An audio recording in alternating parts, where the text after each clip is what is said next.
See if I care, I'll just push it. Just push it.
We're rolling. I'm not ready.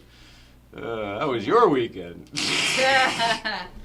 Wow. It's all right. Whoa, oh God, no, too much, too much. Stop it, stop it, stop it. Talking about not being ready. Talk about it. Good grief. Good evening. Welcome back, everybody. My name is Jay Ryan. We're sitting here in the Late Night Playset, and tonight is Thursday. No, fuck. Excuse me. God damn it. Off the rails. Excuse me. Tuesday, March 4th, 2025. This evening is it's going to be a good one, but God damn it, there's so much stuff under this desk. We're getting to viewer mail tonight as well because there are too many boxes under the desk. God damn it. What is happening? Okay. I know. We're back. It's Nicole messing with me. Yep. Okay, so tonight we're talking about Newcomb's Ranch. We're talking about the vandalism, the break-ins recently, a lot of destruction, a lot of real bummer up on the hill. And the ACH community who has come out to support in droves, both in coming to physically help clean up the place, and then just the emotional support that has gone out to everybody associated with Newcomb's Ranch or Angeles Crest in general. It's been remarkable. The first couple of days, this happened 2 weeks ago, and the first couple of days were overwhelming. There were a lot of parallels to 6 months ago when Nicole passed away. And it all felt very similar for me because I think I had, on a personal level, I think that I had sort of transferred some of that energy that I was putting into Nicole and helping, try to keep her going. I think I probably transferred some of that behavior into what we were, trying to get going with Newcomb's Ranch. And so it was a personal hit. It was a very personal hit. And what I discovered over those first few days was that I wasn't the only one who felt that way, which sucks, but it made me feel better. That everybody sort of felt like it was a personal hit. Everybody felt that they were personally attacked because of how much everybody loves Newcomb's Ranch. I can't think of anybody I know because this is where our world lives now. But I can't think of anybody I know who wasn't affected. It's like so many things happening in Los Angeles lately where everyone's affected. Wildfires, rains, and mudslides, and the Newcomb's Ranch situation. Production, all of it. Yeah, of course, LA production, yeah, the movie business. So it's a weird time in general. But, Nicole was all about lemonade and taking shitty situations and making them something good. And so I'm trying to think of this that way. Again, back to personally, the last 2 weeks have been an exercise in letting go for me. I thought when my wife died in my arms, I thought I had learned how to let go of everything. I thought I was pretty well equipped to handle just about anything. And here we are 6 months later, and I was totally incapacitated by this one. It just took the wind out of me.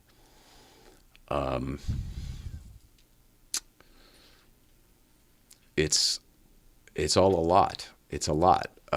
Again, just so you know everything that's going on with me for full transparency, I have another friend dying this week. An old friend had an aneurysm and a stroke last week. They put him into a coma so they could, drain his brain. But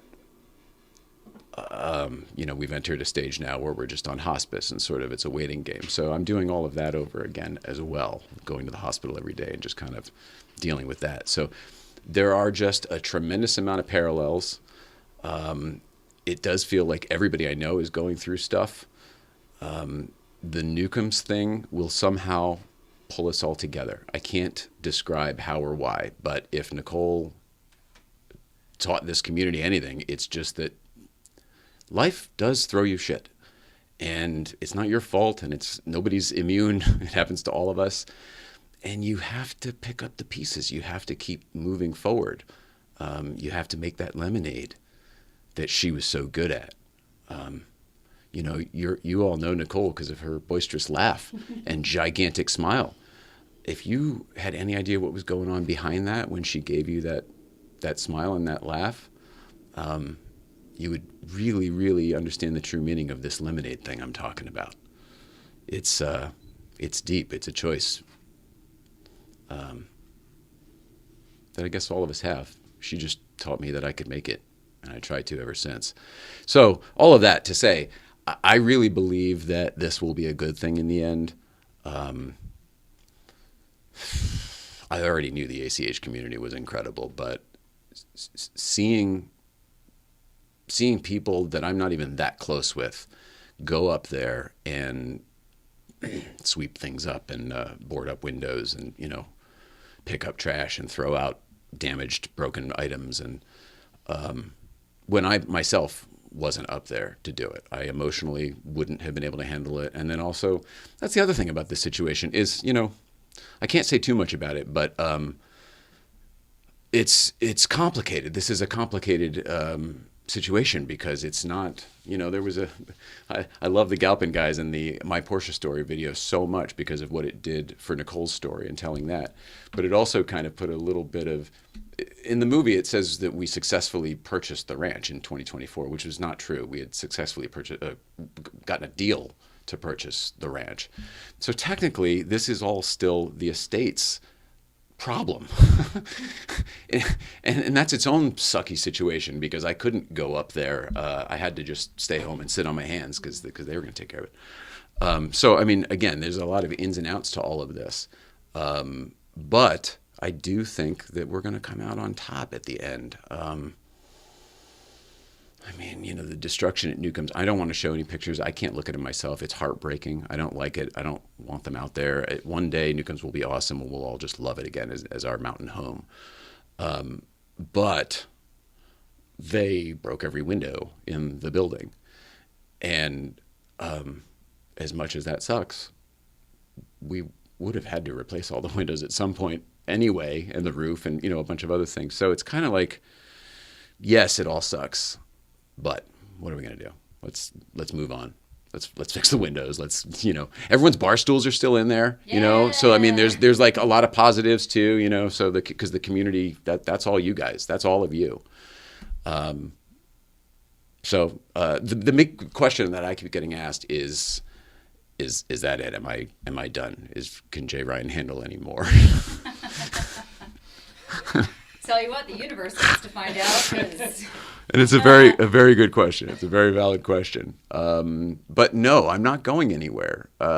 This taught me to let go of the portions that I needed to let go of. The emotional attachment, not good. Not good to have that emotional attachment if you're trying to run a business in a limited access. None of it makes sense.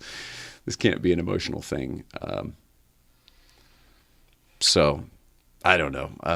The Newcombs of it all will sort itself out. Thank God for this community. Thank God for all of you. That's really what I have to say about that. I mean, I think did I cover it all? Yeah, Thank you for being here. Yeah, there's not much more you can say about it, both figuratively and literally. It's like, there's an investigation. People are concerned with the who and the why. There doesn't seem to be a why. It does seem to just be, generic. People are doing shitty things right now in the world. Nobody's happy. And there are all sorts of theories posed, but nobody knows anything right now. For me, I don't care. I mean, I guess for the sake of, I hope it doesn't happen again, I guess it would be nice to know who did it and why. But also, what is that? Like, it's done now. I don't care why they did it. Whoever did it, it's not, I doubt they have the money to replace this stuff, so it's not worth going back to them. Like, you caused $50,000 worth of damage, whatever. So I don't know what that does, and the good vibes of it all is not about, revenge and vengeance, and I don't know. I mean, and would you ever even understand it, even if somebody did explain it? Even if no. you catch the people and they explain, it's like, okay, well, I don't understand it because this is not how I operate in the world, and this is not, within my value system. So, can your brain even comprehend something like that? And generally speaking, no. Excellent point. You're right. I probably wouldn't be able to make sense of it anyway, because it's not rational behavior. Yeah. We want to heal through answers, but that's not really where healing happens. Healing happens from letting go, which is what you're trying to do. I don't know what I'm trying to do. The whole thing's a disaster. Well, I have no idea. None of us know anything. I mean, it's just it's an interesting thing, right? I mean, it felt like everybody knew the Nicole story. It felt like everybody knew that we were trying to do this for a good thing. It felt like everybody, I guess you're never 100% supported, but it felt like people were pulling for us, and it was like a good story. And nobody seemed, including me even, I couldn't come up with an enemy that hated me or Nicole that much, you know what I mean, that would do something like that. It just seems like it's not personal. And not even to Newcomb's Ranch, like somebody from the old days or some whatever, revenge. I mean, I don't even think it's that deep. I think it's just some fucking people yeah. fucking around, because sometimes people think it's fun to destroy shit. Yeah, or you never know. I mean, kids burning off steam, who knows? Exactly. It's all of it, shit is fucked up right now, and it has been for a long time. The forest this will be great. Our guest tonight, by the way, I should have said this in the beginning. Our guest tonight is Mike Leum, excuse me, Jesus Christ. He is, he's a friend of ours from ACH through Montrose Search and Rescue, but he's also assistant director of the Los Angeles Sheriff's Department. He oversees a lot of people.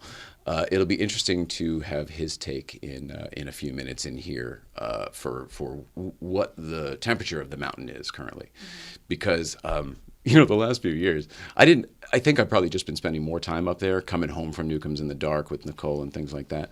But when you come home in the dark, the forest is a very different place. Yep. If you come down the back way through Tahunga, there is screaming in the forest that you swear to God they're having seances out there or some kind of sacrifice. I don't know. So who knows? There's illegal dumping. There's all sorts of shit. Who knows? Forest in the dark, man.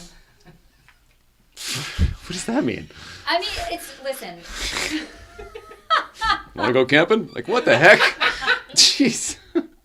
Forest in the dark, man. I grew up in New York, there is a city. You could throw me in any city, anywhere. I don't care how rough it is. I'll be fine. Even as a woman, I'm like, it's fine. I can handle shit. You throw me in a dark forest in the night, I do not know who is in that woods. I don't know what's going on, and I feel like I have a much higher likelihood of being raped and killed and buried alive or whatever in that situation than being in any street. Because at least if I'm on the streets, like, even if nobody does anything, like, somebody saw it. Yeah. I'm going to leave a trace. Okay. You sound like Chunk from I Hate Nature. I hate nature. Oh, no, I love nature. I loved it. And also, I trust nothing. Yeah, that's true. Oh, Sky Camp. I love Sky Camp. Yeah, about Sky Camp. Sky Camp. That's fun. I'm gonna go get Mike. Yeah, well, hang on a second here because we've got more stuff to do. I've got to do this viewer mail real quick. But are there any? Yeah, I've got so much. There's no room back here. I got to get rid of some of this stuff. What are you laughing at? Let me know if there's any. So here's the thing. We're going to try to do the comments a little bit differently. Yes, we still have them on the thing here. But what we would like to do is to have producer Ariel run through the comments. So she's actually monitoring at all times. So you can talk to her and each other. Yeah. And then she can get my attention. By throwing things at him. However she wants, I guess. Shout out to Maddie and Chase McQueen. I think only Maddie was there, but this was in yellow car when I got home from when I got to the car at Santa Clarita Porsche Cars and Coffee on Saturday. I'm sorry I missed you, Maddie, but I'm going to come out to Palm Springs and see you guys soon. Huge fans of the McQueen family. You know, we just lost Chad McQueen a couple months ago, right after Nicole, and Maddie and Chase are the grandchildren of Steve McQueen, children of Chad McQueen, and they've got a new coffee, Steve McQueen coffee line. Is that Culture in there? Oh, that's beans. That's beans. Yeah, yeah. I know a Steve little McQueen dog named coffee. Beans, so I'm used to only yelling beans when a little dog is coming my way. Freedom and adventure, and I love the old oil can. I think it's very That's cool. awesome. Big fan. Great thing to have in your kitchen too. Like, that's just a vibe. Oh, you know what? And it goes with our colors because there's the Yeah. mid-century teal, which is all over our place. Love Good it. call. All right, There so you that'll go. stay out. Okay. What do we? Oh, gee Oh, we got a box. whiz. Well, there's a few boxes here. Let me. Oh my Okay, God. here we go. We have a I need to make room. box. I'm just happy to be making room back here because I keep kicking stuff Yeah, over yeah. and it keeps falling. How much stuff do you have back there? We haven't done shows in a That is while. ridiculous. Showing up. Oh my God. Also, was I meant to do this type of thing? Look at me when I was a kid, in front of the window and everything, as though. Oh, that's adorable. Isn't that funny? Found that in a box. That's great. This was sent in by the Kaz. This is at Caffeine and Carburetors in New Canaan. This is Waveney Park. That's actually Christopher Lloyd's childhood home. I'm on the lawn there. But he did a whole calendar with all sorts of stuff. There you have Lime Rock and Ghostbusters and Seinfeld, Road and Track, whatever. There's Nicole and the whole thing. So shout out to the Kaz, man. I love you. That's Danbury Chive from the show, East Coast Feed. What up, Kaz? Thank you. All right. What is this? This is heavy for a little box. Why? Now, again, it's been a while, so... Oh, that's We got right. a little air freshener in there? Nope. Oh, look at that. Wow. That is hand-painted Wow. yellow car on a plate, like the Franklin Mint used to do. Wait, instead of the zoom, I can take it to a camera. Yeah, Let's you get could. a good shot. That'd be better. Here you go. Thank you. Yeah. I can't see what I'm doing here. Wait. Oh, this No, is but terrible. it's This the is a light. bad The idea. light is Who important. has light? Well, Someone. your camera, where you were sitting, I thought you were going to It's do. so dark. There it is. Oh. Oh my God. You guys, this is what we do. This is beautiful. Isn't that neat? Wait, I have a cell phone now. And that was from these guys. I'm thinking my own gapper. There we go. Whoa, Oh, wow. That's too much, but okay. Enjoy that. I can't read this because of my eyes, but Boop. Okay, back to you. Manuel's here too. Our still photographer is now moving things back and forth. Thank you, buddy. This is cute. This little guy. God, I gotta start doing my nails again. So, it's just a certificate of authenticity. Oh, wow. Okay. I thought it was like they signed it or That's something. very cool. Okay. And then I don't know anything about comic books. Does anybody know anything about Oh. comic books? Because these were, if anybody Those- needs it, what are the years Shazam. I on think I them? should give to Isn't that Mike's name is Shazam? Yeah, it is. He would know. He's a comic book guy. All He's right, a we'll comic save book- these What for. years are those? Do here- they- here we oh, go.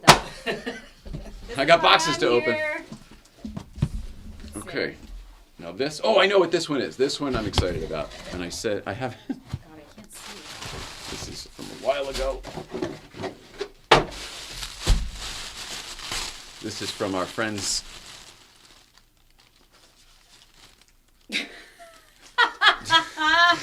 Hang on. No. From your This friends. is from our friends at Friends of Chilao. The name of the organization is Friends of wow. Chilao. Oh, very cool. Okay, I'm excited. But they are also our friends and love Nicole very much. Oh, it's another thing I can't read. Hang on. Here come Aunt Barb's glasses. Love you, Aunt Barb. Shout out to Aunt Barb. Get rid of some of these boxes here. All the best to you and Nicole. Keep inspiring, David and Matt. As I mentioned, these have been here a while. Very long while. All right.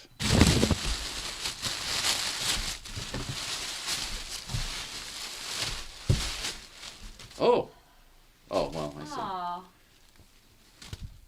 Chilao. nice. Chilao. Angeles Crest. Oh, I love that. And if anybody not local doesn't know, Chilao is the campground right next to Newcomb's. Yeah.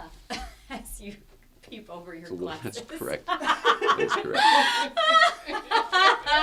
Please don't ever get rid of those glasses. I can't. My Aunt Barb gave them to me. I love them so Thanks, much. Aunt Barb.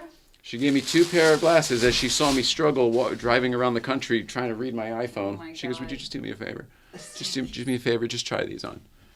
And I said, I know I probably need them and whatever. And I put them on and I was just, God damn it. Your world opened I up. could see everything. Oh, Could see boy. it all. You can see too much. Could see my stapler. Found my stapler. Well, set the building on fire. All right, now this just arrived today. I know what it is, but I'm really excited about it. This also is a tribute to Nicole. Yay! Did I say also? Was anything else? I don't know. It all In is. my mind, that they just brought her up. So, Well, I mean, I would say the plate, yellow car. speaking of being on the road trip, while I was on the road trip, I stopped by to see in New Jersey to see our friends Rich and the whole gang actually at Rox Motorsports. Now it's called Rox Design. And I happened to mention to him as I looked at his collection of vintage steering wheels on the wall, I said, "Oh, I would love something like that for Newcomb's, like just an old vintage, steering wheel, racing wheel. Preferably one that's old and busted, not just a shiny new Momo out of the box." So, as you know, Rich is an artist. He's the one who did he does those custom watches. He made that custom patina. Oh, yeah. Sheffield. No, No, not Sheffield. close. The other one, though.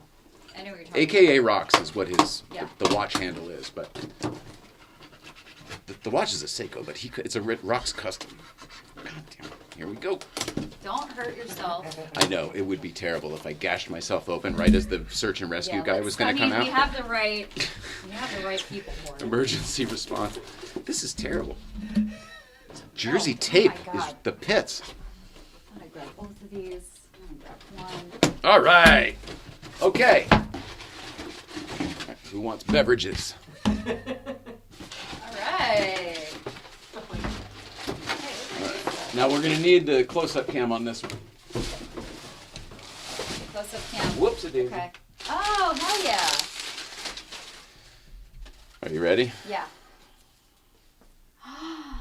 Oh, wow. You got to look closely at this to see the details that he Look did. at the hearts. There you go. And this Oh one. my God. And this one's broken. Oh my God. Isn't that beautiful? Wow.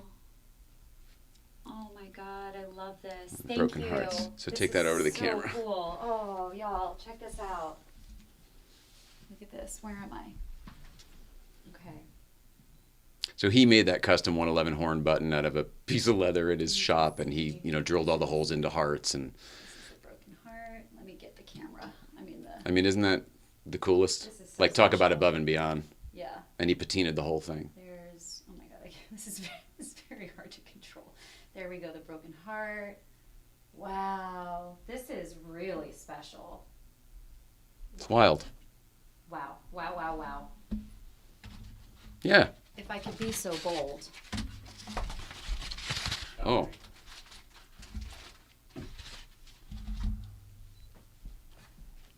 Oh, that's sweet. You know what's funny? I am 90% certain that the flowers that are on that chair were given to me by Mike Leum, our guest tonight. I just realized that right now. That's so funny. We'll tell that story too because it was great. All right, that's it for viewer mail. Let's bring our guest in and we'll get to questions once he's in here. That way we can talk about everything all together. Thanks for going with us on that one, everybody. It's we don't know what we're doing. You know what I mean? Oh, here he is. Oh, look, we'll do some music and everything. Come on. How are you, buddy? Fantastic. It's so good to see you. Good to see you. That water's for you. Thank you. Microphone's for you. 3 and 4 are your cams. You can just sit there and talk to me, though. You don't need to do anything. Perfect. Anything special. I'm so happy to see you. I'm sorry it's under the circumstances, because everybody seems to be dealing with some shit right now. There's a lot going on in the world. I mean, that's your business. You're always responding to heavy shit. But how are you, Mike Leum? Great to be here. Assistant director?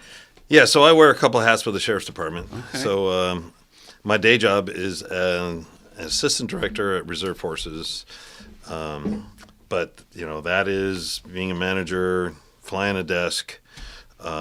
It's the volunteer search and rescue stuff that we're probably here to talk about. Yeah. And I've been volunteering for 30 years doing that.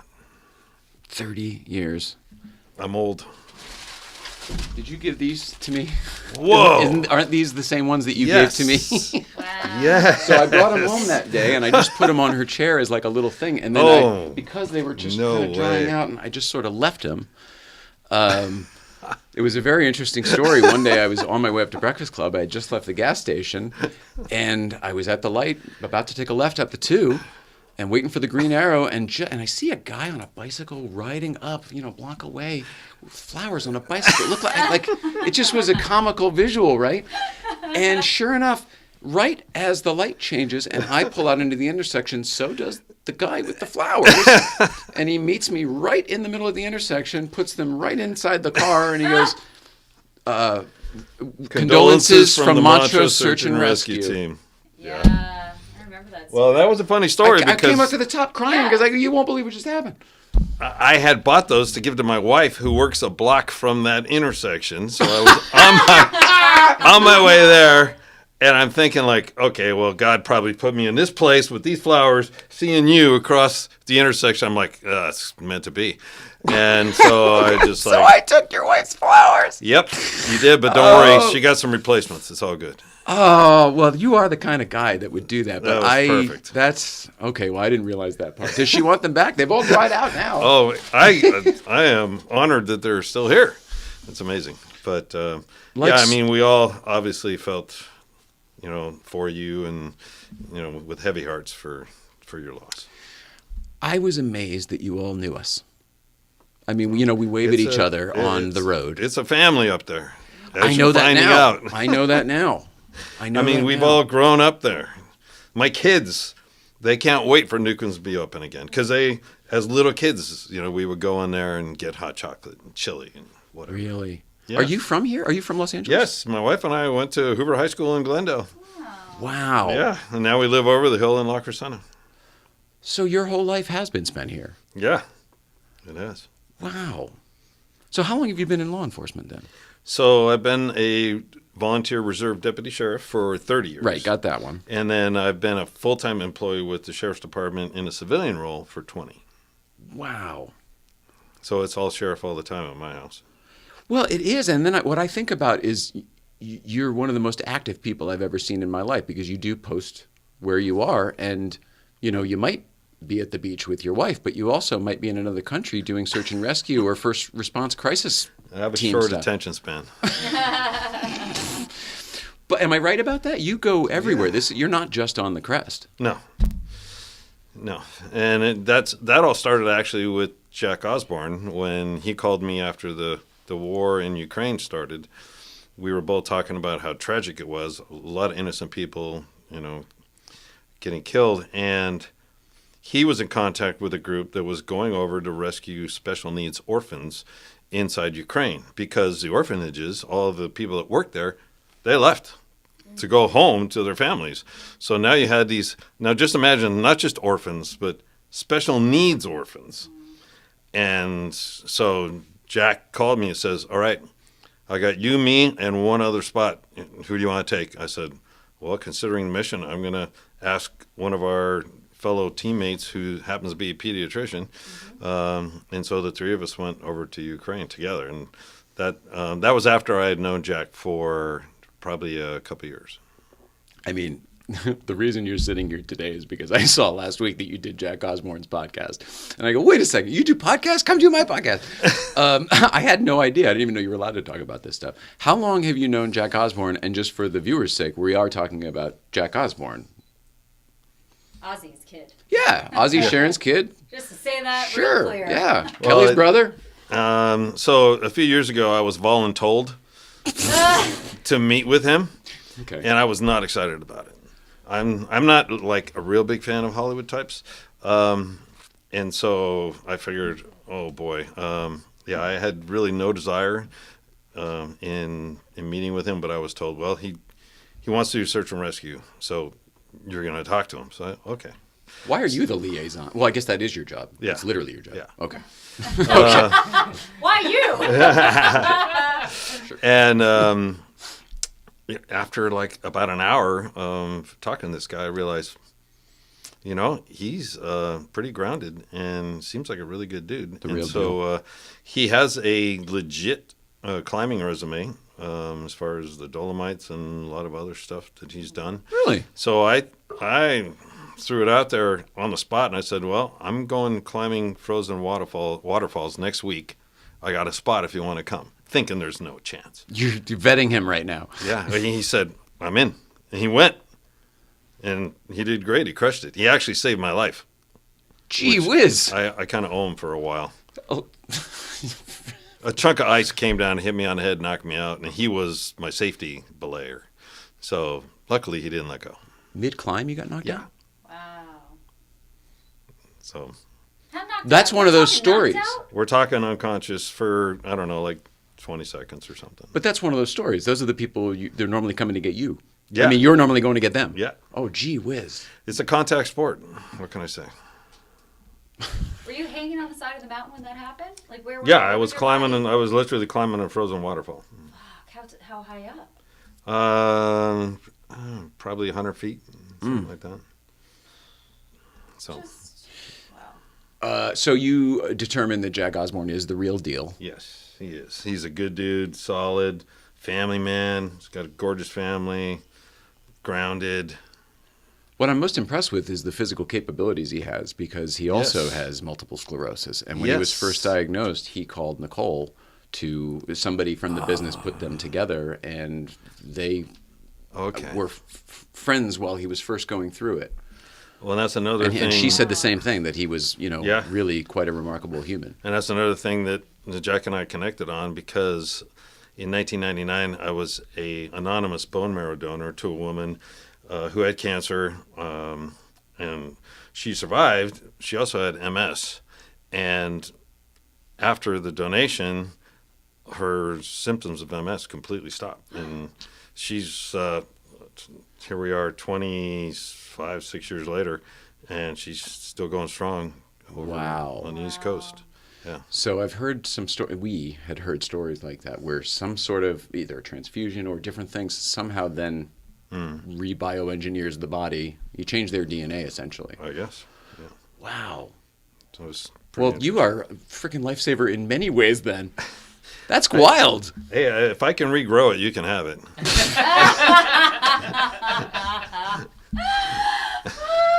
What got you into this type of work? Have you always had the type of soul that wants to help people, or what's you just got an adrenaline junkie? What's your deal? It's pretty funny because a lot of people look at my kids and they're like, "Oh, they're mini yous." I'm like, no.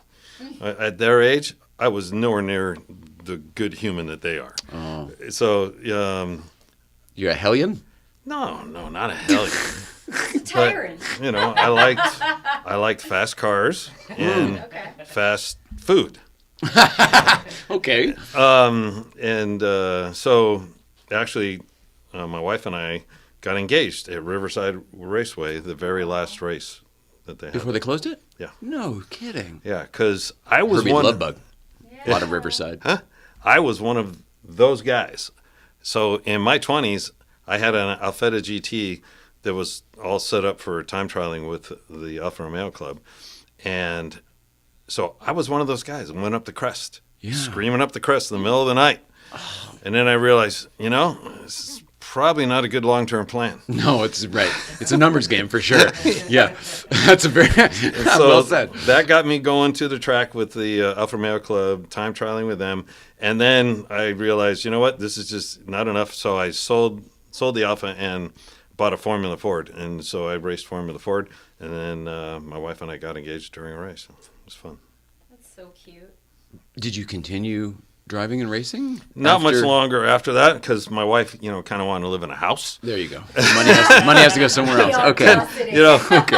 Not in a loft in a garage above my car. You can probably appreciate that. And, baby, they call it an efficiency. yeah. But so I can appreciate the guys that we rescue, because I get that. The need for speed. You understand why they're doing it. Yeah, I totally understand it, but it's like, hey, Willow Springs is not that far away. Right, so that's the argument. And the numbers game. Yeah, you might get lucky, but it's a countdown. Yes, it is. And motorcycles and cars both. Mm-hmm.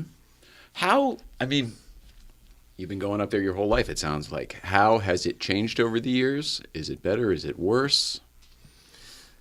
Well, I like the community up there better. You've got Karina over at Chilao. At Chilao, and then you've got the Christian camp with Nicole, another Nicole and Brian, yeah, and they're fantastic people. 100%. And going back 30 years, didn't really have those types of deep connections with people that are up there. Mm-hmm. So it's really nice to have those connections.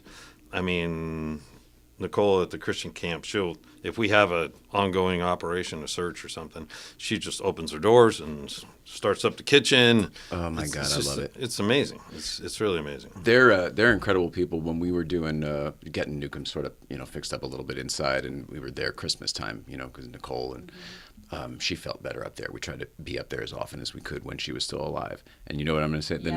Nicole, she came back, she says, "Oh, you're in here." We were burning a Duraflame log. She goes, "Oh, do you need wood?"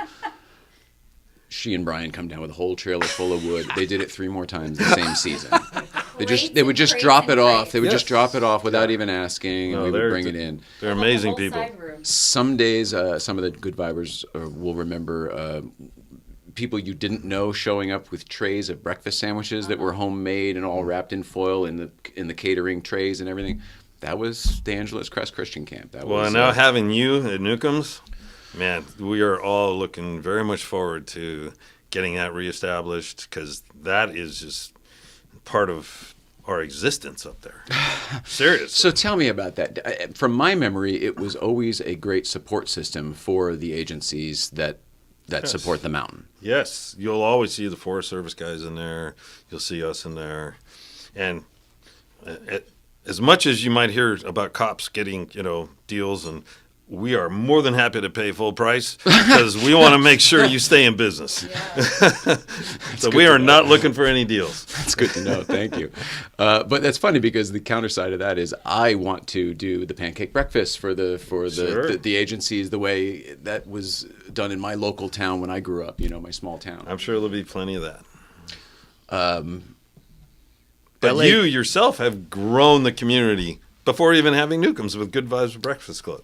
It's huge, and it's fantastic. And it's so smart to have those cars go up on a Friday instead of a Saturday or Sunday. Yeah. That is genius. I wish I could take credit for any of this. People all say that. Like, this is the best thing. You know the story, right? She got sick, so we started blowing off Friday mornings. That's the truth of it. And we started going up there, and Danny and Darren were so nice and hospitable that we just kept on going. Well, That's the truth. It's fantastic. I would love to take credit. I would love to say, yes, we thought of all of this ahead of time, and we knew it would work out. We gave you credit regardless. It's all good. Over the years, it seems to me that incidents seem to be cyclical. It seems like there are a bunch it's almost like a graduating class. It's like high school, you know what I mean? Oh, these freshmen came in and they're tearing up the frickin' run, and then a couple of them learned a few lessons, and then they come in a little wiser sophomore year, you know? Is there anything to what I'm talking about, or is it just randomness? It's fairly random, but, you know, just like you have street takeovers, you know, down in town, you know, we have guys that will go up and they'll take over a turnout. And, you know, we've got one turnout, like mile marker, like 36-ish, we call burnout turnout. And you know which one it is, the big wide turnout. And yeah, I'm sure you've seen guys with the cars on the fringe, and they all go in there like they're dancing. And see, I call it the helipad to cut down on that behavior. You guys call it the burnout turnout?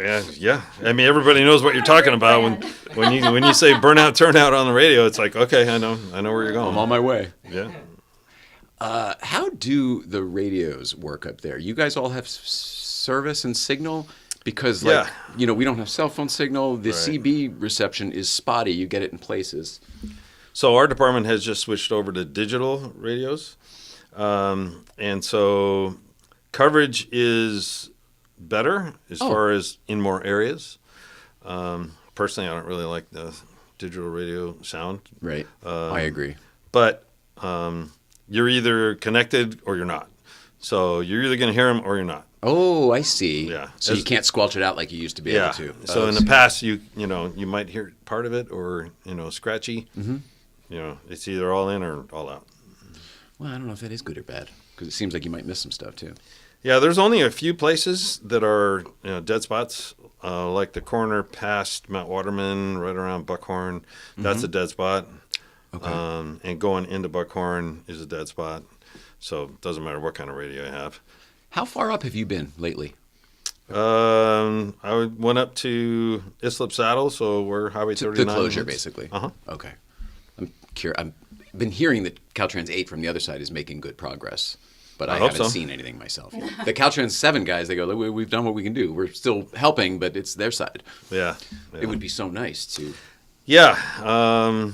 Hopefully, like, by Memorial Day, it should be open all the way. That's what I was hoping to. You think so? I hope. That would be great. And that's another place that is fantastic, the Caltrans Yard, across the street from Chilao. Super helpful. Sal. Amazing crew. Sal and everybody up there. And, you know, their Chilao Forest Service crew. Jean Mirage. Great guys. You know, just fantastic. So the fact that I know all of you guys makes me feel safer up there. Yeah. Not that you wouldn't rescue me if you didn't know me, but just knowing all of you. We have seen proof that they do rescue. Yeah. Always, every day. We see far too much proof of the work that you do, to be honest. I'm actually amazed we don't get more cars over the side. As many hundreds as we do get, I'm amazed that the Palmdale 500 doesn't generate even more. Right. Because, you know, as you know, in the mornings, it's a raceway, you know, coming from Acton over the hill, and in the afternoon it just reverses and goes, you know, the other direction. And those people, because they drive it so often, I mean, they know every corner. Yeah. And the average speed is really high. Yeah, it's really high, and it's usually a car that's not really all that equipped for it, because you're coming up the mountain and they're it's the outside tires. Yes. Not to mention that, you know, possibly tonight, definitely tomorrow, we're going to be getting some weather. Mm-hmm. And if they don't close the road, someone's going off. Yeah. So are you that confident in it? You just sort of know. Especially if there's any ice. And it sounds like it's going to be cold storm. It seems like they've changed. Maybe it's just the passing of time. I don't know. But it seems like there used to be less closures, maybe more chain control. I don't know.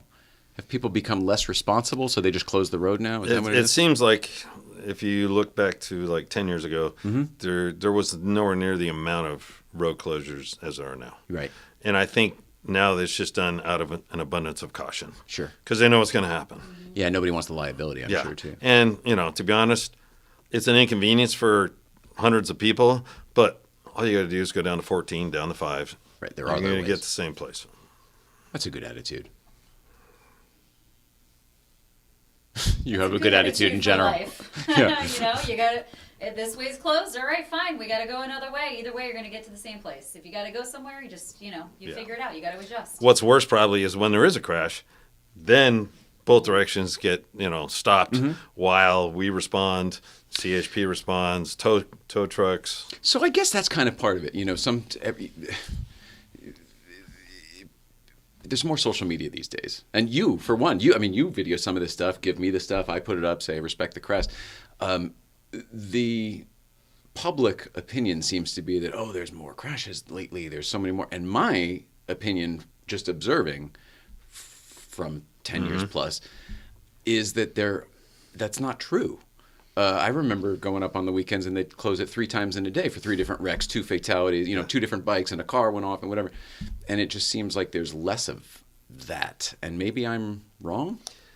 Well, for us, it seems like at least for the last couple of years, it's been pretty stable. Okay. Still a super high volume.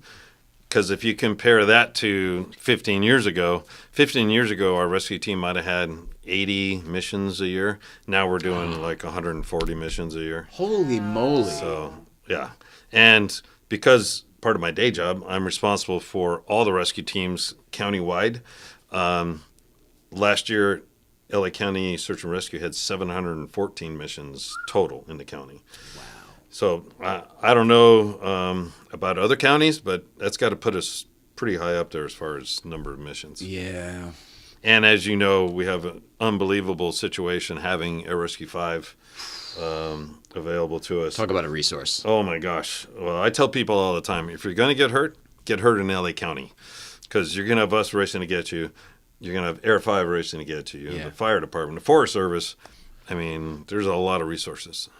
So you brought up Air 5. Matt Farah and I are both very, very excited that we are going to get to be rescue dummies for training purposes for the hoist team at some point because Matt also is about promoting safe cresting. And we thought the best way to do so would be for him to write a piece for Road and Track for it. And luckily Mike here is helping out. So we're hoping that works out because both Matt and I want to do it. Do you need a small framed female body? We always prefer a small frame female body. To practice safety. You mean versus Matt Farah? Really? Oh. No, but, well, okay, so to bring, y'all know how I roll. To bring some serious to it, though, women are not used for a lot of things when we're testing things out, when we're trialing things, when we're doing, like, medical research. And, like, women are not used for research. Different bodies are not always used for research. So it is actually a serious question of... Got some good news for you. Yeah. Because some of our strongest team members are females. No, I mean in terms of who you're rescuing and like gear for rescuing. But no. Are you saying women are better drivers? What are you saying? Well, no, I'm here to tell you, I have empirical proof that women are the smarter of the two. Because 95% of everyone we rescue are men. Yeah. Usually the only women we rescue is because they're with a guy. Yeah. Who took them up there and probably put them in a situation that they never should have been in. Drove his ego over the side. Yeah. Mm-hmm. But women are 100% the smarter gender. Yeah. But in terms of when you do test runs and things like that and you're working with different people, are you also working with women as test people? Yeah, typically what we do when we're training and we need to simulate victims, it will be people that are applicants to our team. Mm-hmm. So that they get the perspective of the rescuee before they get the perspective of the rescuer. Love that. That's so important. Interesting. That's so important. That makes a lot of sense. Yeah. I don't know why it didn't occur to me. It makes a lot of sense. Yeah. Coaching programs will do that too. It's like you have to go through the program yourself and understand what the process is and understand what it's like to be on the receiving end of something so that you can have more empathy and compassion and fully understand the experience of someone without all the trauma. It makes perfect sense. I told you I was the son of a firefighter. My dad used to tell me they would have to play victim and be carried around too. Because there was all sorts of training drills and stuff. So I didn't think of it. You're right. Yeah. Now, unfortunately, when we train, it's usually with the smallest person we can find. In reality, we're big people, so you do need in reality, we're having to pull a 280-pound dude out of his upside down car. So that's who you need more of to do your test runs with. What about children? What about I mean, I'm sure it's not. I would hope that it's minimal of how many kids are in those situations. But in terms of training, what is your approach for children? So we don't train with children very often. Well, yeah, you can't. But. Yeah, and those ones are always the rescues that stick with you the longest. Of course. Oh, yeah. And those are, there's a couple of those that I can't even talk about. Yeah. We talked about one just recently. It was awful for you, yeah. And so those ones, and those ones are the only ones that might get us a little angry because people being stupid and they suffer the consequence. We're here to help them. But when they do something stupid and the consequence falls to a child or another loved one, that's frustrating. Do you have resources, like mental health resources for everybody? Our department has a very robust mental health program, and I've accessed it myself, and not ashamed to say it. And I tell all our people all the time, hey, go talk to somebody. If not your teammate, you can anonymously contact Employee Support Services, and they've got professionals on staff, and they're amazing. They do a great job. I just met a mutual friend of yours at Galpin, Portia St. Clair the other day in law enforcement. Can't remember what he does. Actually, he works at Galpin, that guy too. But he was next to the doctor who was the psychiatric support. Yeah, I met a whole table full of the district attorney was there. Some captain from the LAPD brought me over and said, "Hey, all these guys are here." I know who you met. It was a table of head honchos. It was a big heavy hitters. Yeah. So that is a guy, good friend of mine, and he retired from our program after 35, 40 years of service. He's an amazing guy right there. Former LAPD police commissioner.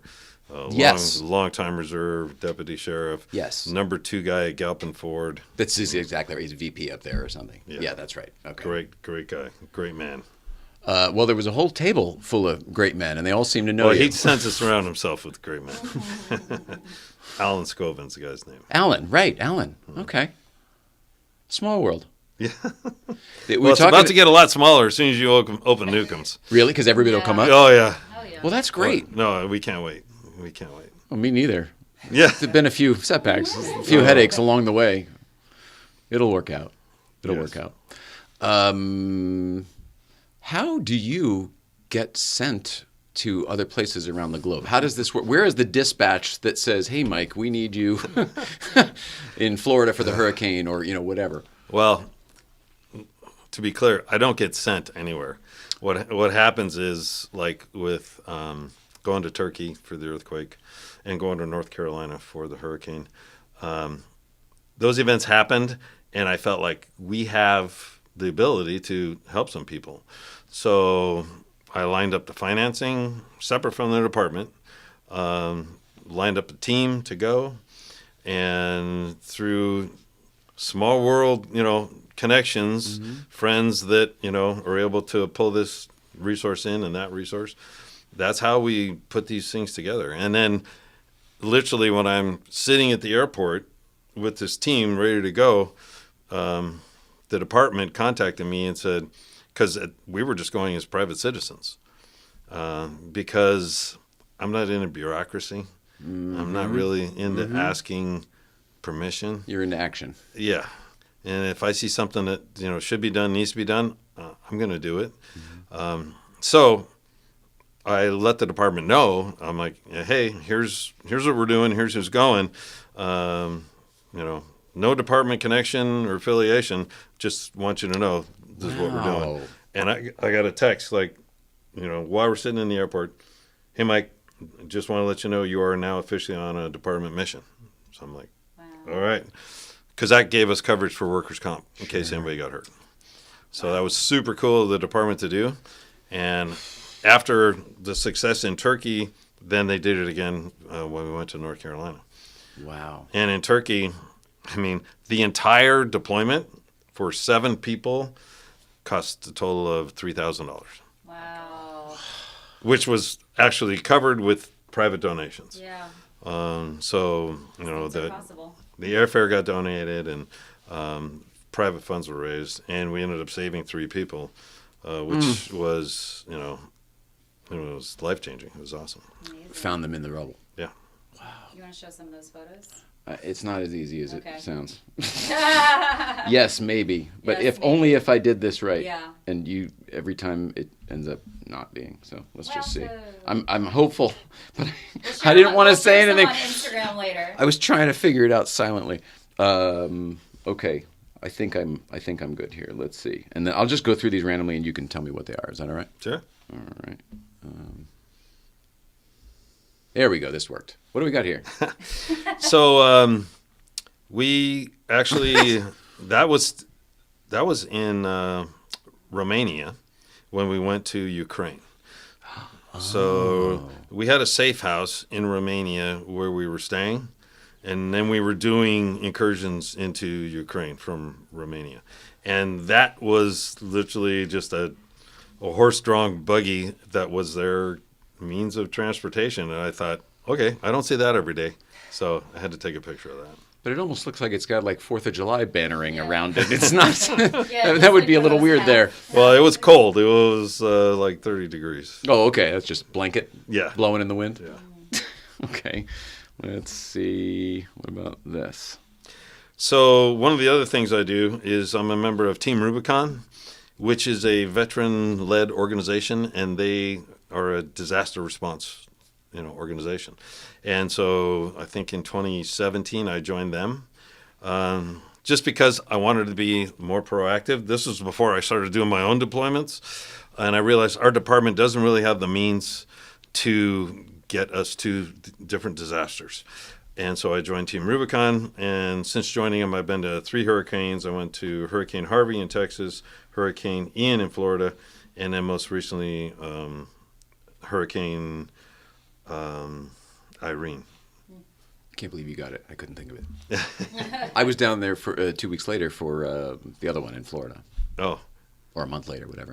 It was very quick after. no, Milton. I was there for Milton.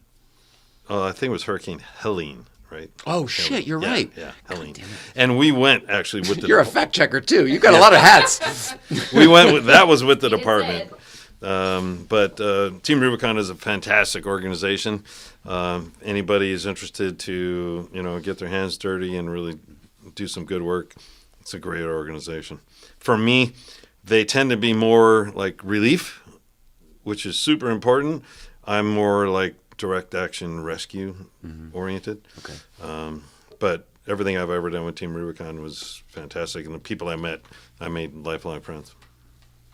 Don't you do that wherever you go? Yeah, you're kind of that You guy, strike me. aren't you? You So to be clear, one of my sons says, "You burn bridges like it's a job." really? So I'm Well- just on the good side of you. I'm on the right yeah, side. If you're on the wrong side of me, then Oh, let's keep it how it is. you're done. Oh yeah. Let's keep it exactly how it is. I think of you as such a kind, good-hearted person. I don't want to be on the other side. That's the scariest one. That's right. That's right. He was a quiet guy. He never would have suspected. That being said, the people I'm on the good side of, I'm your 2:00 in the morning phone call. You call me and no questions asked, and I'll be there. But if you're on the bad side, you're the reason why someone's calling someone else at 2 a.m. Yeah. If I show up with a shovel and a tarp, it might not be a good thing.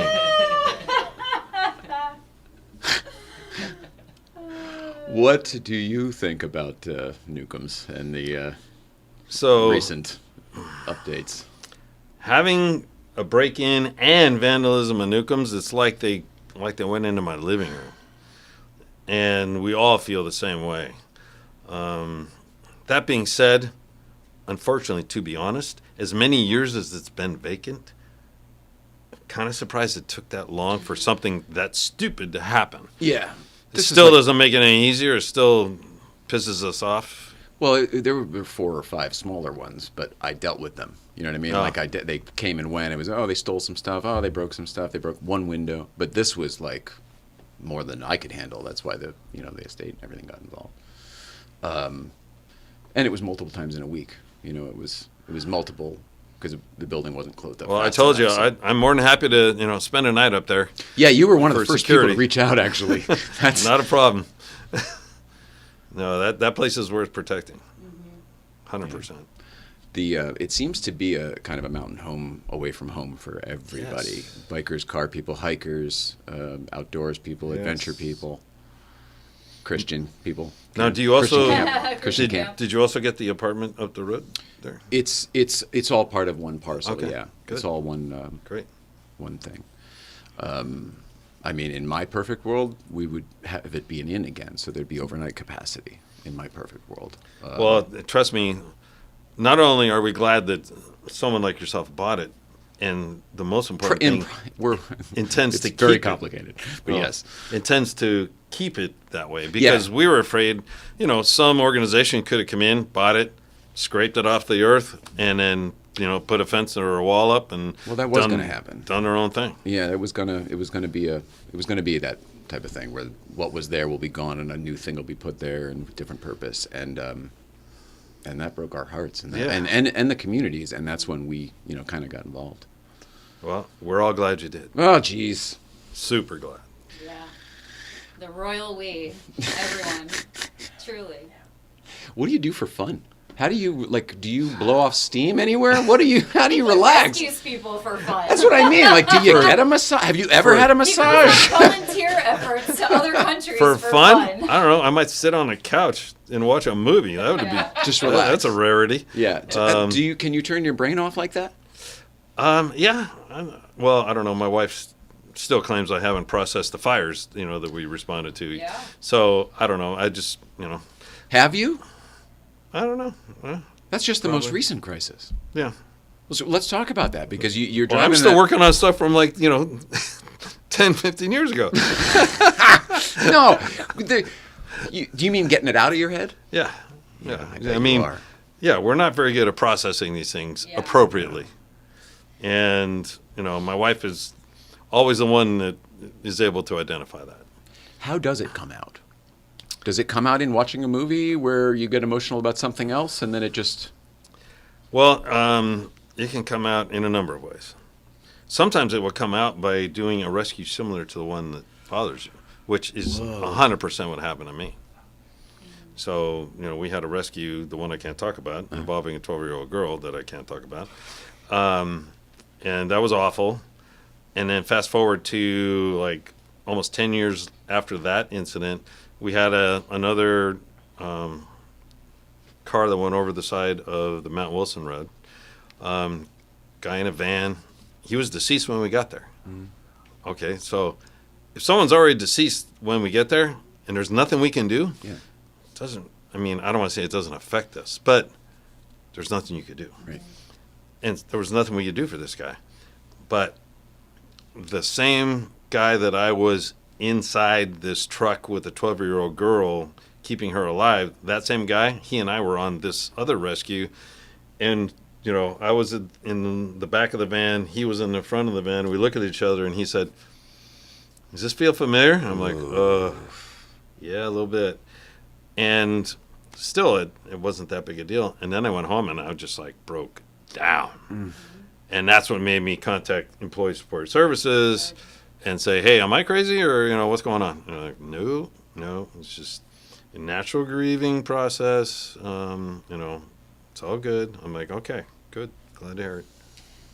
PTSD for first responders is very, very real, and it's not something that we talk about enough, and it's not something that we generally address enough. I have family that's in law enforcement that has gone through similar situations with PTSD, with mental health breakdowns, all of the things, because when you do this type of work for decades, and part of doing the work, same thing with doctors too, part of doing the work is suppressing your natural human responses so that you can care for the situation and that you can take care of that situation. And when we're not actually addressing our humanity and you don't have the outlet for it and the support for it, it catches up with you, and PTSD is very, very real. So that's why I asked about mental health and why I'm bringing it up, because it's a big deal. We can't talk about it enough. Yeah. And resources are limited.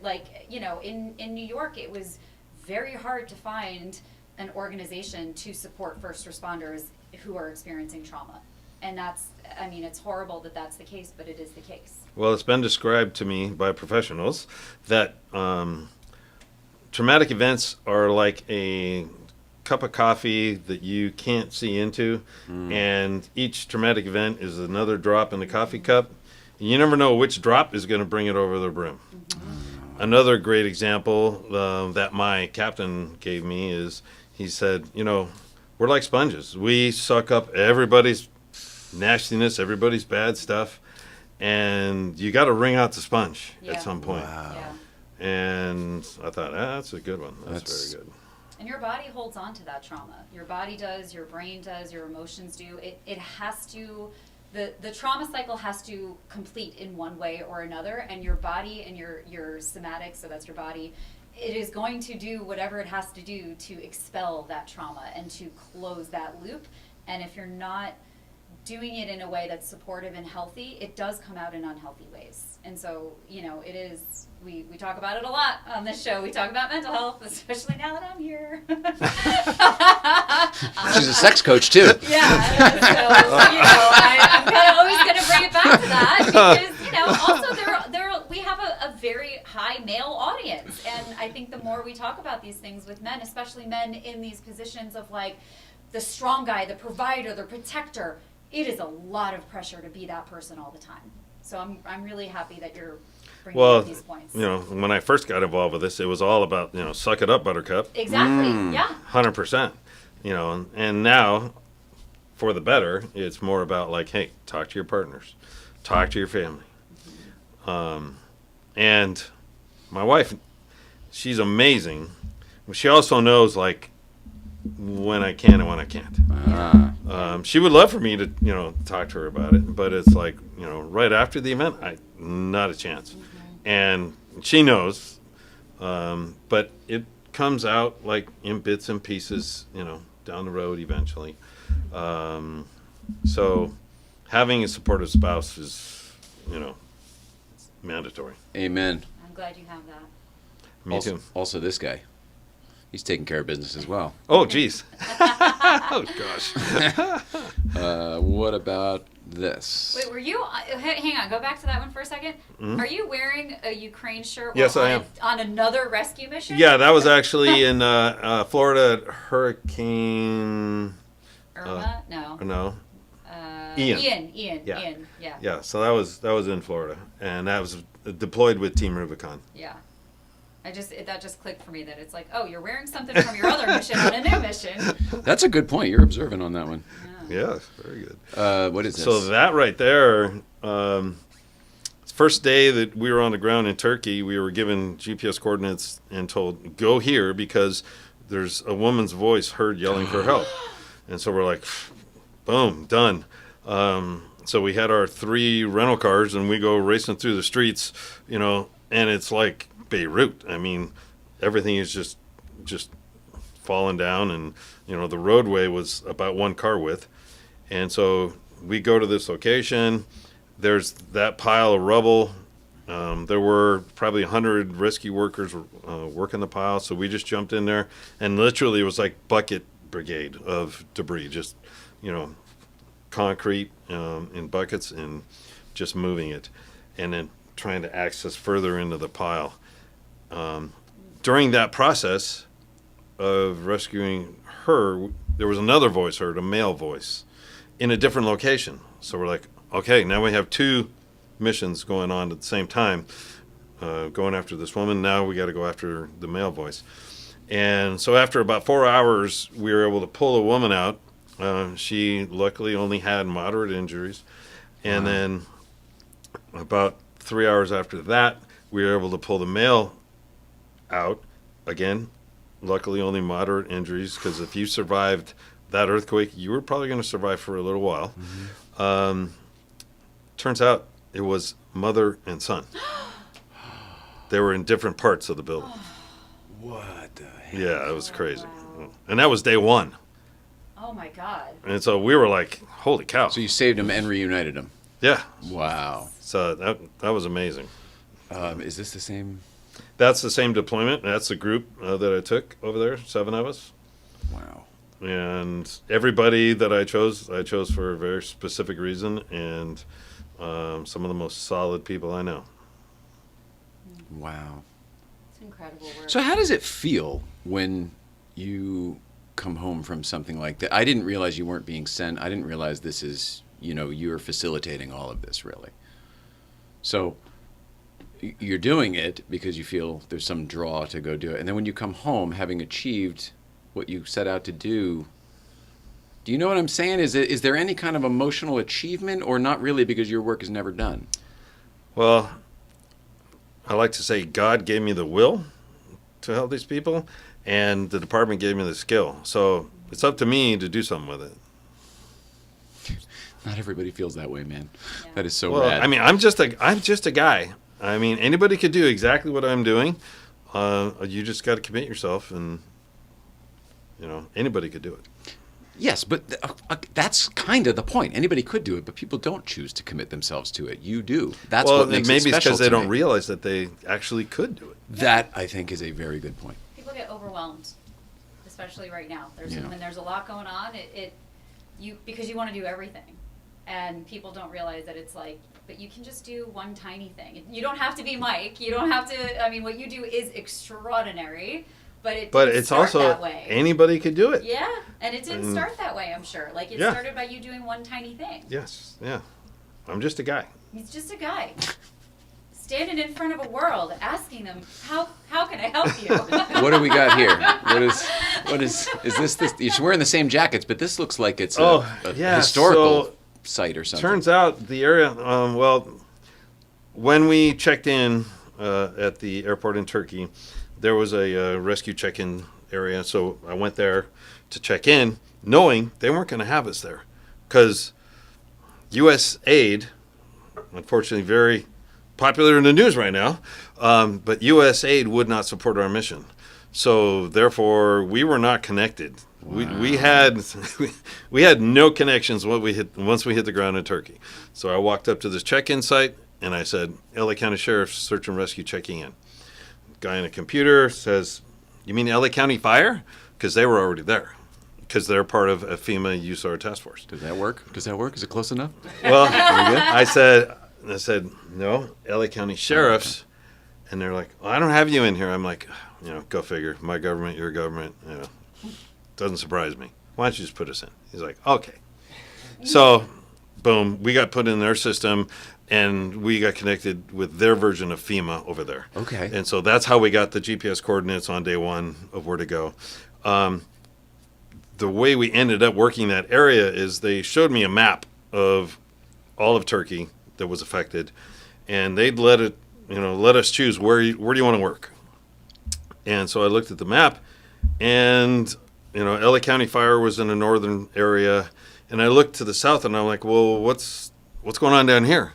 They said, oh, yeah, not a lot of rescuers down there because it's right on the border with Syria. And nobody wants to go. Yeah, security is, possibly in question. Mm-hmm. And I said, perfect, that's where we'll go. Send me in. Yeah, so we went down there, and we ended up working in an area called Antakya. And one of the guys in our group is kind of a religious historian. And he said, well, gentlemen and lady, this happens to be the biblical town of Antioch. That's so cool. That I had always heard about growing up. Yeah. I'm like, holy cow, we're here. And it's in the Bible, isn't it? Yeah. Yeah, a couple times. It's a big deal. It's kind of a big deal. And that feature is up in the rocks where St. Peter established the very first church of Christianity in the rocks. Because they were fleeing from the Romans, because the Romans were persecuting Christians. Of course. And it's like all this history was like right in front of us. Wow. And so behind you in this case. Yeah. Yeah. And so one of the days, that before we headed back, we took a detour, and our historian kind of gave us this little tour. It was super interesting. That guy who sells Dos Equis down in the marina, he's got nothing on you. The most interesting, the guy with the most interesting. Yeah. Hey, let me read some love over here. Oh yeah, please. Uh-oh. We have Digital Zero says that wheel is beautiful. We have some wheel love. SL Tillman, whatever. It's very small. Jay Ryan needs to give a masterclass in mental health practices, regardless of how crazy they are. Love that. Auto Kennel. This is so damn awesome. Thank you, Mike, for all you do for our mountain community. I love hearing the backstory of the people who make GVBC possible for us. Wow. Don Giller says this guy is the real deal. Bravo. Oh, wow. He's talking about That's you. a Letterman. No, he's talking about you. That's a Letterman guy in New York. Yeah. And Derek Whitaker says, if I ever do something stupid up there, I hope Mike shows up to pull me out. Hi, Mike. Amen. 100%. Yep. Yeah, you'll have a lot of new friends after this up there. That'll Yeah, be good. right? That'll be good. Well, it's kind of interesting talking about friends. So when we're, driving the Crest, it's pretty darn cool when the motorcyclists go by and they'll give us like a thumbs up. Oh, yeah. Because people that go up there a lot know we don't even have ticket books. I couldn't write a ticket if I wanted to. We don't carry ticket books. Really? We're there strictly for rescue, period. Wow. Now, if something happens, law enforcement related, that is going to require some immediate action, yes, we can take action. Okay. But our main focus is to do rescues. And so people that go up there all the time know that. Right. And so it's kind of cool, when the motorcyclists give us a thumbs up. Because down in town, most cops get the one finger salute that's not a thumb. Which one is it again? Yeah, I forget. So, yeah, talking about community up in the mountain, it's kind of cool. It's a different world up there. It is. And I think that's why we're all so attracted to it. Yeah, it's a wonderful escape. Yeah. I mean, it really is it's an incredible resource. a half-hour drive from, downtown. from civilization. Yeah. Which is why people get in trouble, because they don't think you can get in that much trouble being so close. To Oh no, they're downtown wrong. LA. Yeah. Boy, can ya. Oh, yeah. On Friday last week, the belle of the ball up at Breakfast Club was this Dodge Charger converted pickup truck Ute thing, right? So it was a Charger Hellcat thing in the front, but the back was like a El Camino, a Dodge Charger El Camino, basically. Gotcha. And everybody was looking at it. Everyone thought it was very impressive. Wow, we've never seen this. How creative. It looks really cool. They binned it on the way down. I was following the flatbed down when I left, and I go, Did they tag the mountain or a guardrail? the mountain. Yeah, they slid over. I wasn't there, so I didn't see what happened. But the tracks show skidding from one side of the road across into, and then spinning. Well, you may have seen the two Porsches that collided on the Forest Highway. It was the same. We were up at Newcomb's working, and you came over to give me the video. Go ahead. Yeah, well, that was crazy. I mean, that was probably. I mean, you would know better than I, but that was probably a $800,000 to $1 million crash. Wreck. Yeah, it was an expensive wreck. Yeah, and that engine sitting in the middle of the highway. I mean, heck, as it sat, was probably worth a couple $100,000. Absolutely, it didn't even look badly destroyed. No. Just kind of ejected. It's almost like the engine mounts were designed to break off. As as clean as that was. But. Yeah, it was a race car, and it is sort of built to a little bit of that. Yeah. But we weren't on a race track. Is the issue. Yeah. And that one I don't even know. That was such a funny one too, because those guys weren't racing.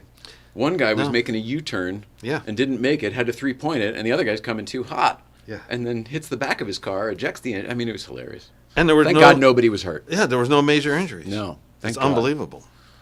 And nobody even took a ride, right? They all went down in civilian vehicles. Right. Yeah. It's amazing. It was that crazy. video got millions of views between all of us posting it, and I think SAR, the LASD SAR account.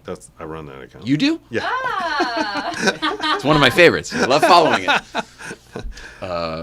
And the SCB, Search Special Enforcement Bureau, SCB. too. Yeah. Who is that? Because he's somebody in Air 5, isn't it? Who's posting those? So it was a soon-to-be retired chief, and now it's an acting chief. And they both have been members of Air Rescue 5 as medics. So, yeah, they do a great job. And you, at some point, maybe do a whole piece on that group, because they are the Navy SEALs of law enforcement, 100%. I agree with you. I didn't know they would even talk to somebody like me. That would be amazing to do. Well, one of them would probably get voluntold. Well, let's set it up. Let's volunteer them, because I'd love to. No, seriously, out of a organization of 18,000 people, there's 18 that are in that unit. So do the math. Wow. That is a very small percentage, sir. And they all come from SWAT, and they get hand picked But they military backgrounds too, probably some. Not all, no. Really? No, only maybe. I mean, SWAT is Only a basically couple. military, isn't it? Well, Some of the special enforcement stuff they do. In we're those a posts. paramilitary organization. Oh. So, follow some of the military doctrines. Okay. But, the guys in Air 5, they are SWAT trained. They're dive certified and mountain rescue certified. And pretty much any emergency in Los Angeles County, their base is right up there at 9 Mile and ACH. Oh yeah. So they're based up there every single day. So they're super close. Oh, are they up the? You're kidding. Nope. I always wondered what was up that gate. I see the hikers going up there, Yeah. but that was it. Where it was Yeah. closed for forever. Right? Yeah. You go up there. Okay, wow. I'll didn't take know you that. up there. Please. I would love to go to some of the fire lookout stations that are throughout the forest. Some of that Yes. stuff just is incredible to me from a historical standpoint, because some of it's pretty old, right? Oh, yeah. Well, unfortunately, some of them burned down, Right. but have been replaced. Okay. There's a lot of history up there, as I'm sure you're aware of. I mean, with Louis Newcombs and all of that whole era. I mean, he settled the Chilao area and everything in the Newcomb's zone. Yeah. Yeah, I would love to know more. I only recently found out about the second observatory across from. Oh, really? Yeah, Because you can see it now after the fire. exactly. And I asked I think John Mirager or something. He's like, no, that's another private observatory. Yeah, up it's there. actually run by, I believe, a college, and I'm not sure which college, but yeah. But somehow the funding is private. It's not public like the other one where you can book time on it if you want to. Correct. Okay. Yeah. Have you done everything there is to do in the forest? I mean, do you know every square inch? Do you know all the fire roads? Do know it's pretty funny. As much as you might think I do, just last month, my wife and I went snowshoeing on a very old access road that branches off into a trail that I had never been on. And so any chance that I can touch a new patch of ground, Yeah. it's rare, and I always enjoy doing that. What is this one here? I'm looking at here. So that's in Turkey, and what we were doing, we were trying to help a family find their grandmother. She was on the first floor, and after the earthquake, the first floor fell into the basement. And so we were using cutting tools, trying to access those lower areas to try and help them find their grandmother. And we spent days and days inside that building doing that. And while we were in there, a 6.0 aftershock occurred. Oh, my goodness. And I happened to be across the street, and I look over, and you could just see the sidewalk and the buildings do this, and I'm like, holy cow. So, that's what that one was. Good Lord. 6 while you're in a building that's already so broken down. Yeah. It's terrifying.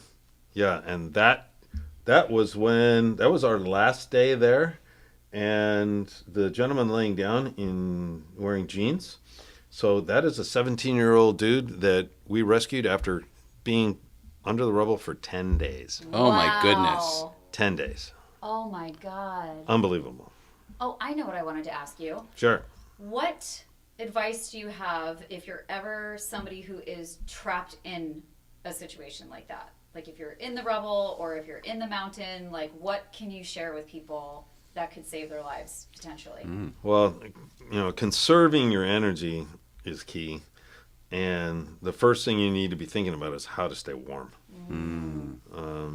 And so those things are the most important. And then, at some point you're gonna need water. This kid survived 10 days. No Without idea. water? No idea. That's unheard of, right? Yeah, Dust too. it's pretty much impossible. Wow.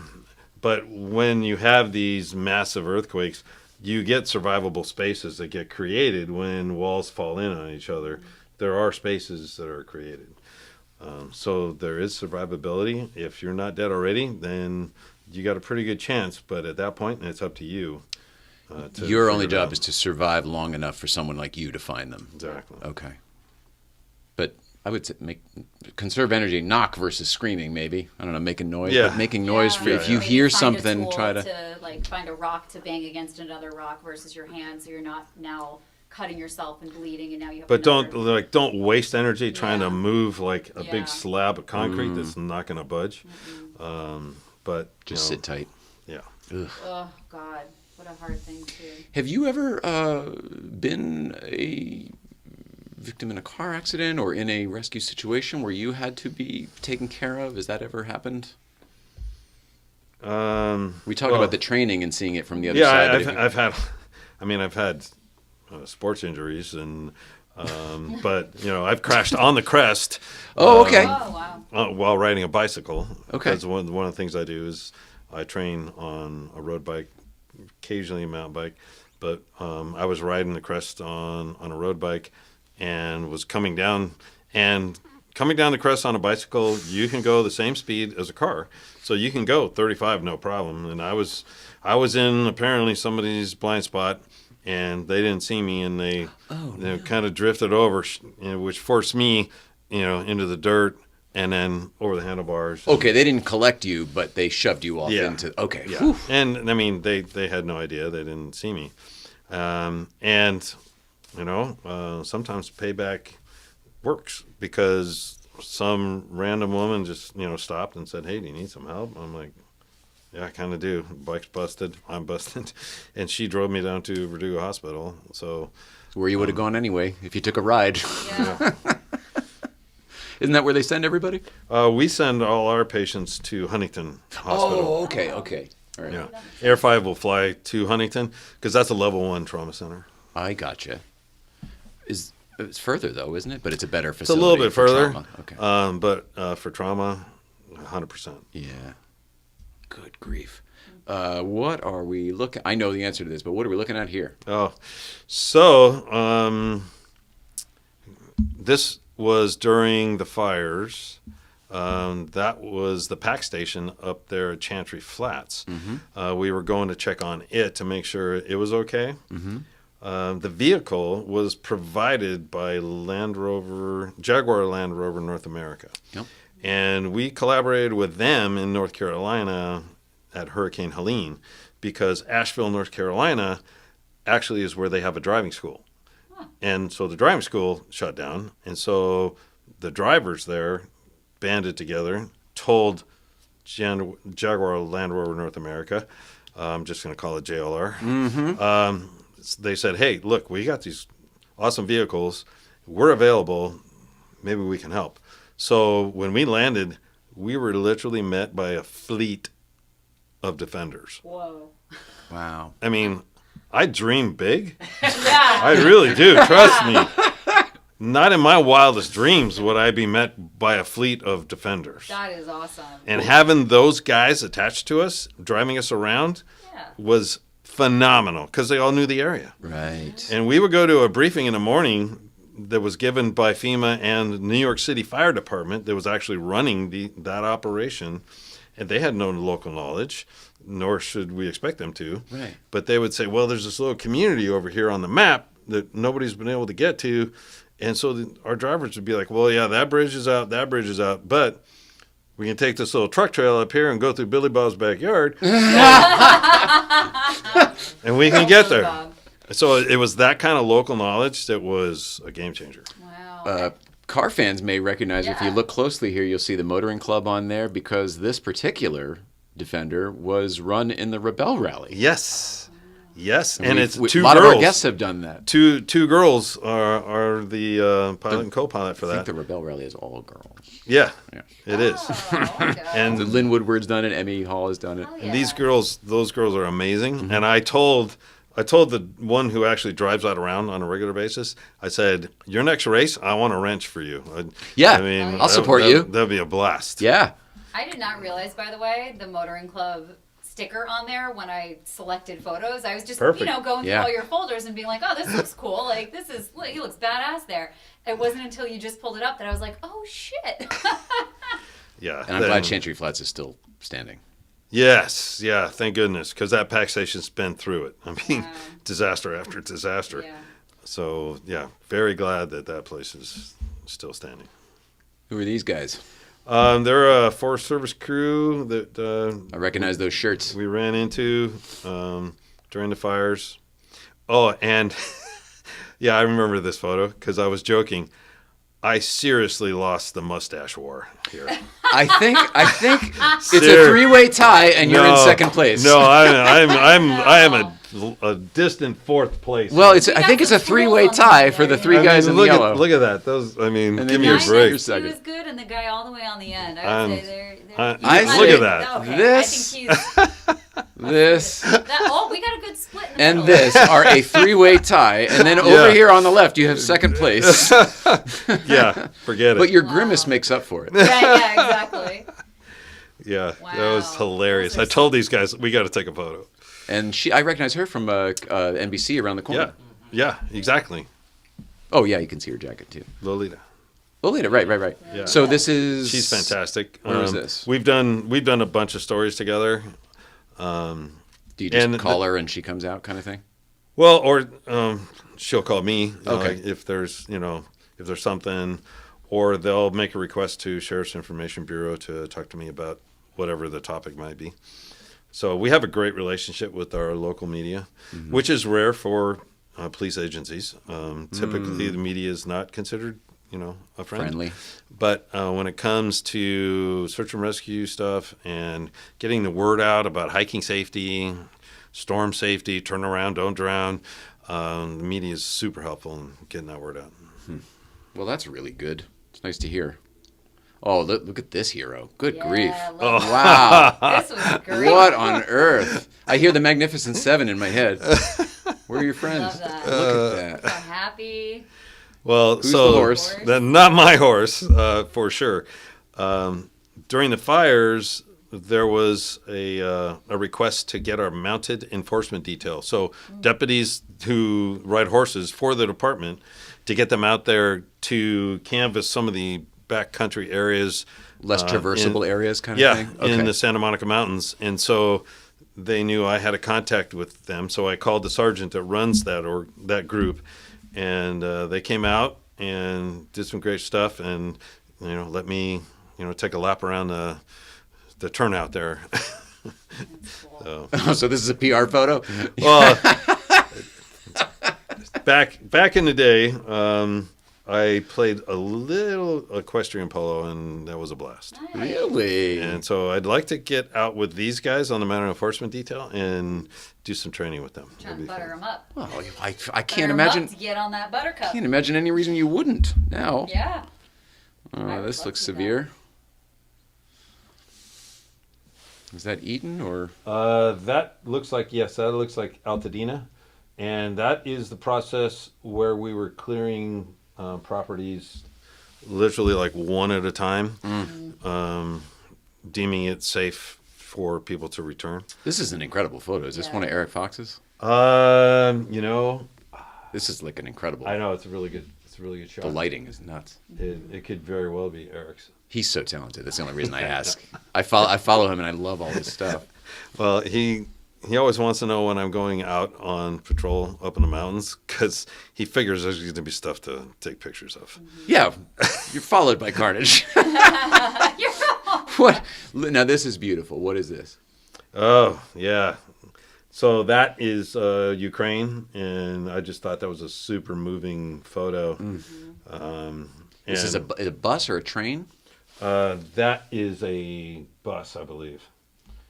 And just kind of encapsulates a little bit about why we were there. I don't really do a lot of politics. I mean, I have my own politics, but when it comes to rescue work, it's like, I don't care what religion, faith, country, it doesn't matter. I mean, even up here on the Crest, some people say, well, that guy was an idiot. That's how he ended up in that situation. And I'm like, yeah, okay, I get it. But that's not my job to figure out. That's somebody you're not the else's judge, job. right? Yeah. And so our job is to save them. That's all we're there to do. And if somebody needs to charge them with some type of a crime, whether it's DUI or some malicious activity, you know what? That's somebody else's job, not mine.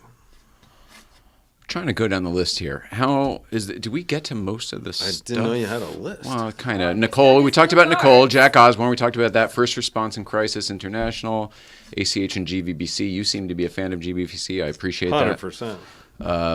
Montrose Search and Rescue is a part of the Sheriff's Department, but it's a volunteer service. Is that correct? Yes, and it was started in 1947, originally called the Montrose Mountaineers. Ooh. The reason that we are the Montrose Search and Rescue Team and not the Crescenta Valley Search and Rescue Team is because back in those days, the sheriff's station was in Montrose on Ocean View. Okay. And the building is still there. It's under some retail establishment now. But that's how it was called, the Montrose Search and Rescue Team. And we're the oldest team in LA County, starting in 1947. Sierra Madre started shortly after that, maybe around 50. Altadena, 1952. So all the rescue teams started. Altadena Mountain Rescue, that one? Uh-huh. Okay. I follow them too. Yeah. I Great. want to make sure I got everybody. I don't want to miss anybody. And unfortunately, after all the fires, the Altadena Search and Rescue Team, they're more than happy to come help us because they don't have, much happening in their area. There's not much to do right now. Yeah, same with Sierra Madre. But there's plenty to share. Yeah. And go around. I really like the name Montrose Mountaineers. Yeah. Oh, isn't that cool? I mean, Yeah. search and rescue, sure, that's a lot more clear, but No, I we need agree. some vintage It sounds like t-shirts, Musketeer, you know? right? Like a Mickey and Friends. Mountaineers. Yeah. It's Mike and Friends. That's where I see Mikey on and a Friends. horse. Well, we all miss Sport Chalet. And, if I was a gazillionaire, I would probably open up a mountaineering shop in Montrose and call it Montrose Montrose Mountaineer. Of course. Exactly. I So feel who like wants you to just fund Mike? gave somebody a great idea. That's a great idea. Vintage patches on because- all the parkas. I love it. I mean, not having Sport Chalet right at the base of the crest, that was a big hit. So, losing them. Oh, are they not down in where Target is anymore? Or wherever they were? Weren't Not they down? Sport Chalet. Oh, I didn't realize that. Yeah. Oh, they're all out of business? Yeah. They're Guy who doesn't play sports, no idea. They're done. Yeah, they're done. Okay, so it's just all Dick's Sporting Goods now? Is Yeah. that all the only one? All right, fine. Dicks and chicks and. Excuse me, what? You can make your own reference. What is the last photo here? What's this one? So that is in Ukraine at the border, and the guy on the left is the doctor that I took with us, and behind him you can barely see the face of Jack Osborne. Oh, I see. Yeah. No, move No? left, move left. Oh, there he is. There he is. Honestly, I still don't know that that's him looking at him, but I guess That's I haven't hilarious. looked at him since Yeah, I was a and so teenager. I don't know. That was at the border. We're having some tea and Yeah, Got a they're whole- big on tea. looks like a whole loaf of bread there And under Jack his arm. actually, the blue and white sign, Jack had that made up, and it apparently is Ukrainian for medic, Oh, no kidding. so that people would know, Newcomb. we're the good guys. Wow. That's incredible. Yeah, it is. I had no idea he was involved in that way. A lot of people didn't realize Yeah, that, good for him. and he's getting a lot of real good, Yeah. comments about that. Yeah, And it's a story he should tell. absolutely. And I've been telling everybody that will listen that he's a great guy, We gotta get him on the show. I feel like if we just reach out, he probably would say yes. Remind him about Nicole Yeah, and tell him about exactly. Mike. I feel like he'd be here. 100%. Yeah. I'm so thrilled and so appreciative that you came and spent some time with us today. I can't tell you what it means to me personally, especially with everything going on. Well, I am very humbled by even the request. So personally, I don't think I'm that interesting. So Oh my God. I'm just Yeah, glad the to be audience here. disagrees. You should watch this back because this was a very interesting. Are there any more comments to get to Nope, or questions? That's it. Okay, Everyone good. was just too enthralled because you're interesting. Wow, with so many stories. Yeah, I agree. I have to agree with her and them. Well, we're going to be spending a lot of time together. Fine. Don't threaten me, mister. What a threat! I've got nothing but time on my hands these days. That fireplace at Newcomb's is one of my favorite. That's the best. And I'm into fireplaces. It is Me too. That's a good one. Yeah, I agree. Yes. The heart of the home. And I love what you're doing with the place. Despite the recent setback, hopefully you're still charging. We're charging forward. Yeah, it's going to look a little different than we thought it would. My role may change a little bit, but I will be involved. I'm not walking away from it. Good. Glad to hear it. I feel like Nicole, this is weird, and it's the end of the show. Nobody's listening anymore anyway. Good night, everybody. I feel like Nicole is nudging things into place for how they're supposed to be going forward. I have been holding on a little too tightly, especially after I lost her. Okay.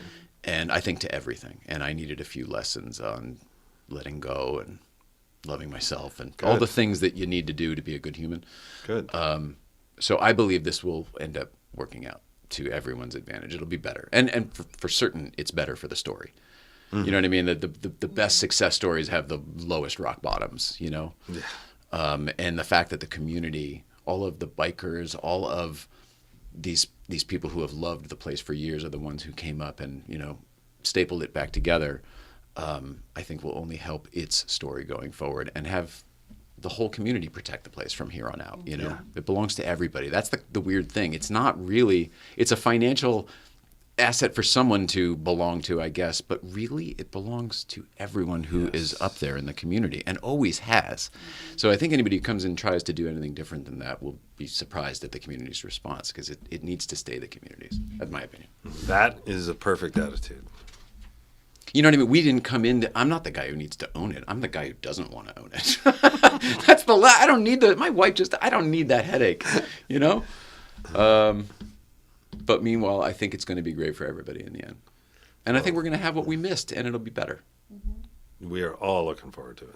You're awesome. Jay Leno insists on a pizza oven. He wants a pizza oven. And I think it's a good idea. What do you think about a pizza oven? Great idea. Especially for the locals, whatever. So if they could go get a hot pizza and not have to go down to the bottom and bring up a cold pizza home. I talked to my dad. He's made these custom pizza ovens for restaurants before. Okay, so see what I mean? We even got a guy who can do it. Plenty of counter space up there. Yeah. Mike Leum, how do people stay in contact with you? You're on social media, right? Yeah, I mean, I'm on X as Rescue Man, RESQMAN, and then I'm on Instagram on my name and Facebook, my name. So if people, are interested, that's great. Hopefully, maybe they can pick up, a few tidbits that might help them be safer. Yeah. I'm also big on physical fitness. Yes, I've hugged you.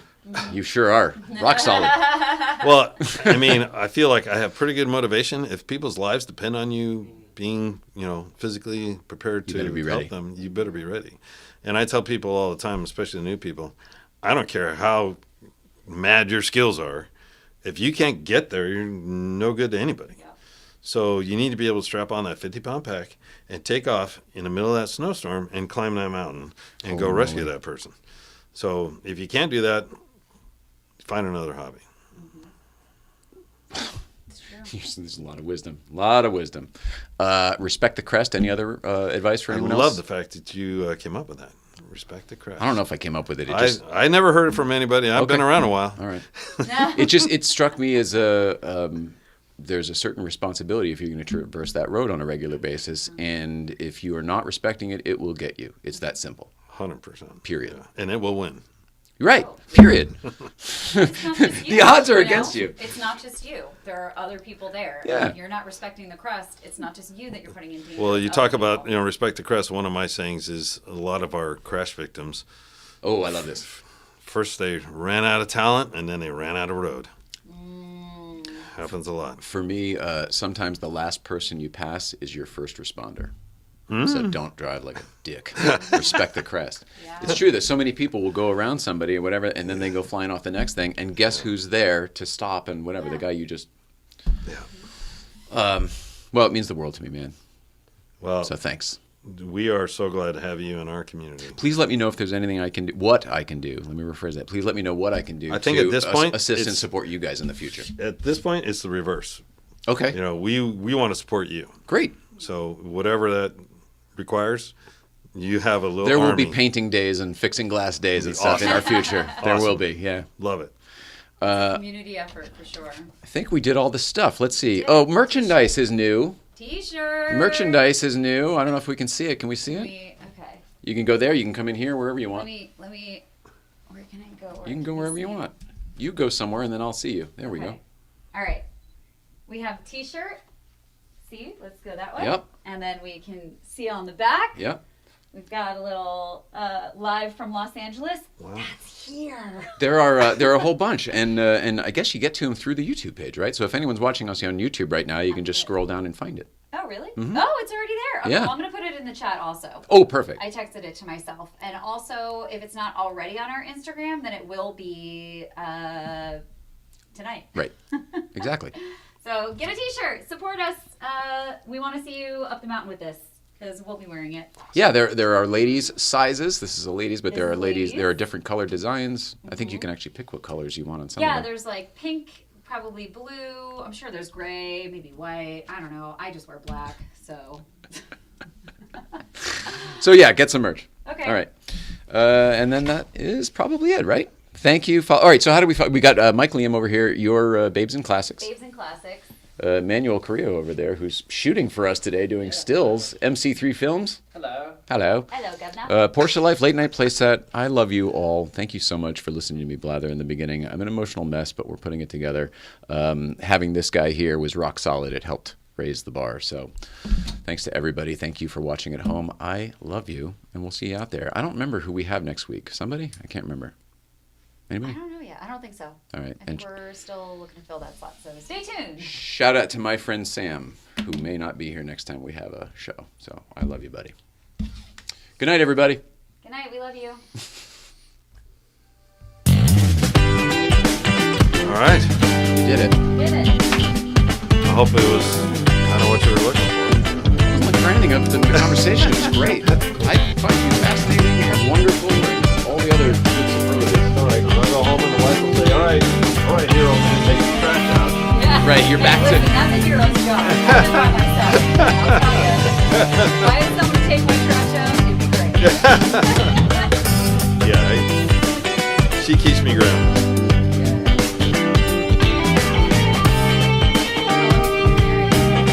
35. Wow. We were married in